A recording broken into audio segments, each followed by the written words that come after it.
40mm サバイバル 40mmF2vs26mmF2.8 DX クロップ。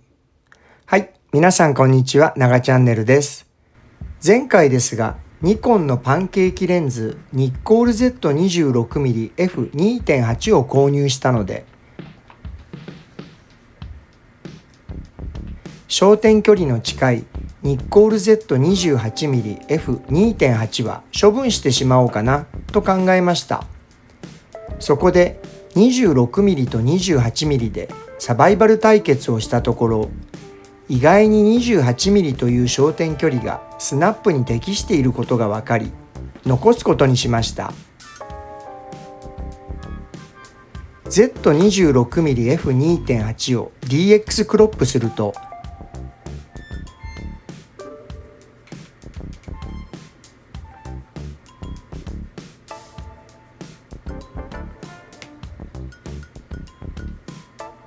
換算 39mm になるので、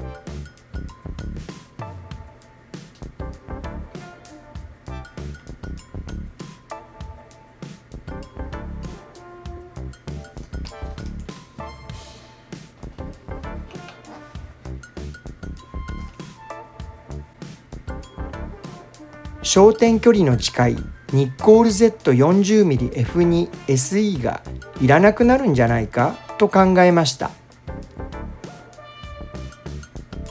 ZF を処分してしまってからは 40mmSE の出番は大きく減りました。 26mmF2.8 をクロップして 39mm として撮影するなら、本来は APS-C の Z52 につけるところですが、レンズを同じボディのセンサーにつけて検証した方が条件が同じになるので、フルサイズの Z5-2 のFX モードで 40mmF2SE を DX モードにして 26mmF2.8 をつけて検証しました。今回は色にこだわって撮影に出かけました。ピクチャーコントロールはポップで適用度を 50% にしました。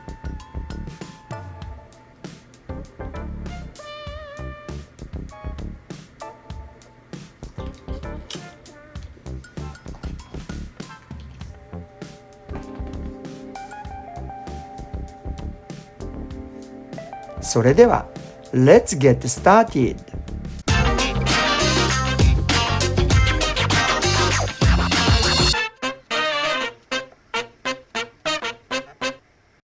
ながチャンネル。外壁の色がシックなのと、出窓に絵画作品をたくさん飾っていたので撮りました。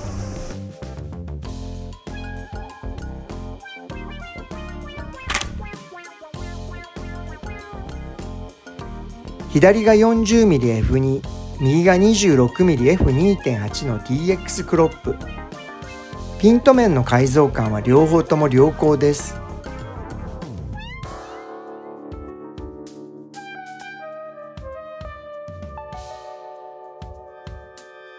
ひさしの部分は 26mm の方が鮮やかな感じがします。40mm の方のひさしがアウトフォーカスだったので、F6.3 まで絞ってみました。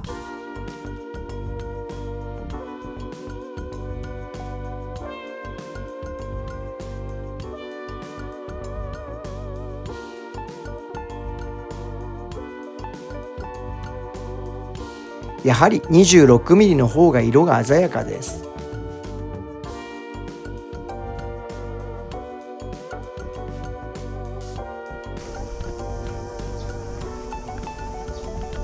外壁の色と自転車の色がマッチしていたので撮りました。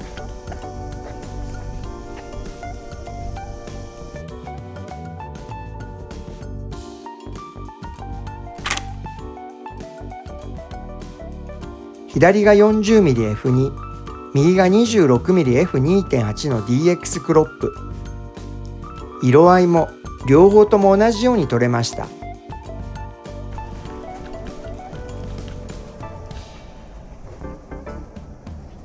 南国風の植木の緑が綺麗だったので撮りました。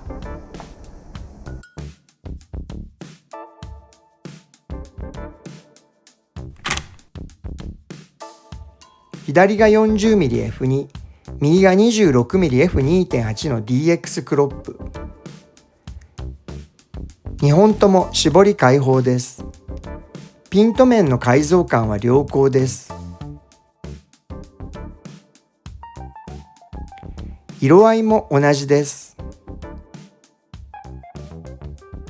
わずかですが、背景は 40mm の方がボケています。長チャンネル。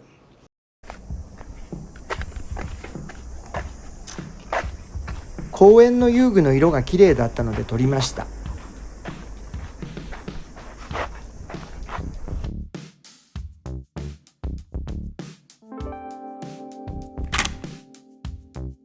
左が 40mm/F2、右が 26mm/F2.8 の DX クロップ。2本とも絞り開放です。明らかに 40mm/F2 の方がボケが大きく印象的な感じです。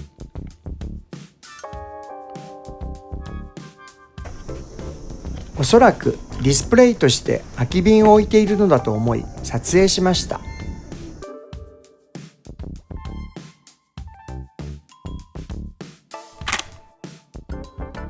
左が 40mm/F2、右が 26mm/F2.8 の DX クロップ。絞り開放です。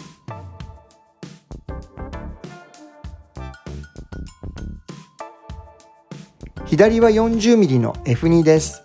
ボケが大きいですが、写真としては右の 26mm クロップ F2.8 の方がいい感じです。左の 40mm を F5.6 まで絞ってみました。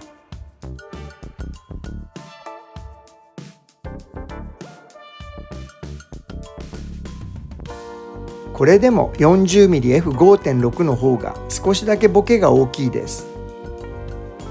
右の 26mm クロップも F5.6 まで絞ってみます。26mm の F5.6 は説明的な写真になってしまいました。40mm の方がボケ感の調整の幅が広いです。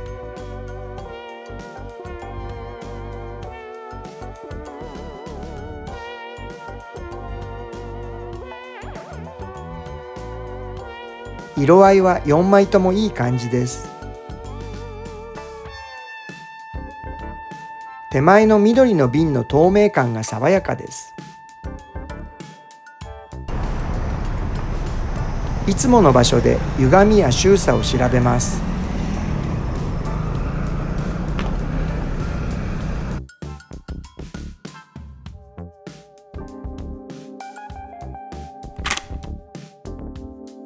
左が 40mm/F2、右が 26mm/F2.8 の DX クロップ。絞り開放です。ピント面の改造感は良好です。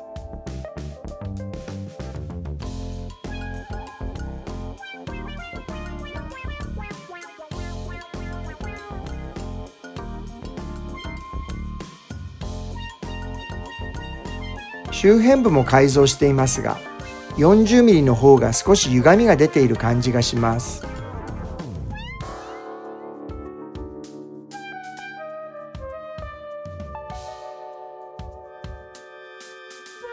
2本とも F8 まで絞ってみました。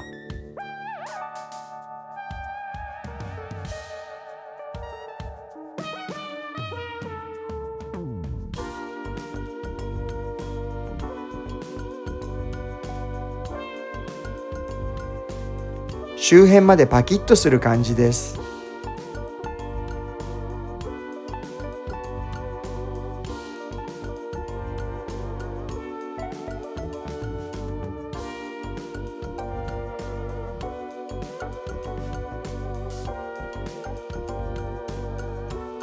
色合いは 26mm の方が空の青と白い雲が鮮やかに出ています。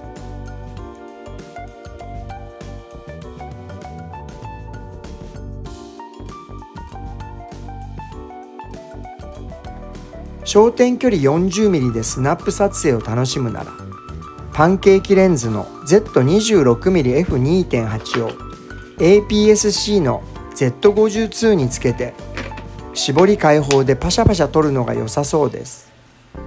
絞りをコントロールして印象的な写真を撮る場合は、フルサイズの Z5-2 に Z40mmF2 があると便利だなと感じました。開放絞りが F2 であることのメリットは大きかったです。レンズの断捨離はなかなか進みません。次回の動画までぜひチャンネル登録をしてお待ちください。ご視聴ありがとうございました。